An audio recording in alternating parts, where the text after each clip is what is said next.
ఈ 56వ డివిజన్లో గత 50 సంవత్సరాలుగా రైల్వే స్థలంలో ఎంతోమంది తమ నివాసాలు ఏర్పరచుకుని తమ 50 సంవత్సరాలుగా ఇక్కడ నివాసం ఏర్పరచుకుని ఉంటున్నారు.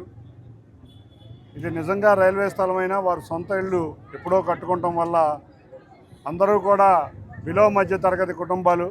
ఈ కుటుంబాలకి ఎప్పటికప్పుడు రైల్వే వారు నోటీసులు ఇస్తున్నారు. గత సంవత్సర కాలంలో కూడా ఒకసారి నోటీస్ ఇచ్చినప్పుడు ఇక్కడికి రావడం జరిగింది, రైల్వే వారితో కూడా మాట్లాడటం జరిగింది. కాబట్టి ఈ స్థలానికి రేపు రైల్వే వారు ఇచ్చిన నోటీసుకి రేపు రైల్వే డిఆర్ఎం దృష్టికి తీసుకుని వెళ్ళి వీరికి ఎటువంటి ఇబ్బంది లేకుండా ప్రస్తుతానికి తాత్కాలిక ఉపశమనమే కాకుండా దీనికి ఒక పర్మనెంట్ సొల్యూషన్ ఆలోచించాలని గౌరవ ముఖ్యమంత్రి నారా చంద్రబాబు నాయుడు గారి దృష్టికి తీసుకువెళ్తాం. వీటిలో భాగంగా కార్పొరేషన్ అధికారులని రైల్వే అధికారులని సమన్వయం చేసి ఎక్కడైనా కార్పొరేషన్ స్థలం ఏదన్నా ఉంటే కార్పొరేషన్ వారితో రైల్వే వారితో సమన్వయం చేసుకుని చంద్రబాబు నాయుడు గారి దృష్టికి తీసుకెళ్ళి వీళ్ళకి పర్మనెంట్ సొల్యూషన్ వచ్చే విధంగా కృషి చేస్తామని తెలియజేసుకుంటున్నాం. అంతేకాకుండా ఇక్కడ ఎమ్మెల్యే గారైన సుజనా చౌదరి గారిని కూడా తీసుకుని నేను మంత్రి గారి దగ్గరికి వెళ్ళటం, ముఖ్యమంత్రి వర్యుల వారి దగ్గరికి వెళ్ళి శాశ్వత పరిష్కారం వచ్చే విధంగా కృషి చేస్తాం. వారు కూడా ఊర్లో లేరు, ఉంటే వారు కూడా వచ్చేవాళ్ళు. తప్పకుండా గత సంవత్సరం ఏ విధంగా వీళ్ళని ప్రశాంతంగా తమ పనులు తామని చేసుకోమన్నాం, ఇప్పుడు కూడా ఒకటే చెబుతున్నాం. ఈ సమస్య పరిష్కారం చేసే విధంగా ప్రజాప్రతినిధులు మేమందరం కృషి చేస్తాం. మీరందరూ ప్రశాంతంగా ఉండమని, ఎటువంటి వదంతులు ఇక్కడ చాలా వదంతులు వ్యాపిస్తున్నాయి, ఎటువంటి వదంతులు కూడా ఉండొద్దు. ఎందుకంటే 1000 కుటుంబాలు ఉన్నారు ఇక్కడ, వాళ్ళందరికీ కూడా ఎటువంటి వదంతులు నమ్మొద్దు. తప్పకుండా ఏ సమస్య వచ్చినా మేమున్న ఈ ప్రజాప్రభుత్వంలో ఉన్న ప్రజాప్రతినిధులందరం కూడా ఇక్కడికి వస్తాం. గతంలో వరదల సమయంలో చంద్రబాబు నాయుడు గారు కూడా ఈ కాలనీ పరిస్థితిని చూసి వెళ్ళారు.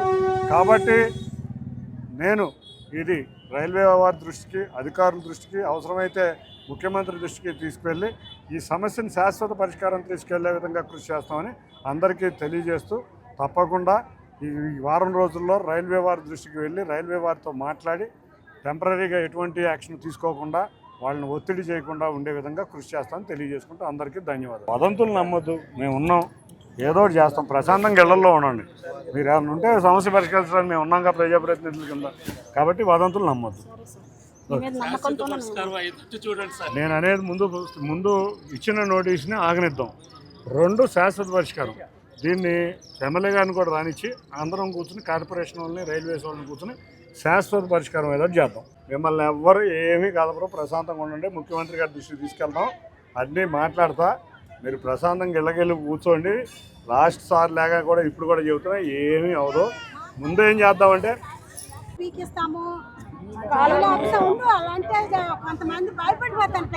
నేనేం చెప్పా, ఇప్పుడు మీరేం భయపడద్దు, మాట్లాడదాం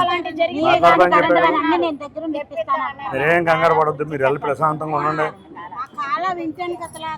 కాలువ ఏంటో చూద్దాం, రైల్వే వాళ్ళు క్లీన్ చేయాలేమో, ఏం చేయాలో చూద్దాం. అట్లాగే మీరు వెళ్ళి ప్రశాంతంగా తిను, భోజనం ఏమి అవదు, వెళ్ళి భోజనం చేసినా ఓకేనా, వెళ్ళిపోండి. ఏం భయపడాల్సింది లేదు. పోయినసారి భయపడ్డారు, ఏమన్నా అయిందా?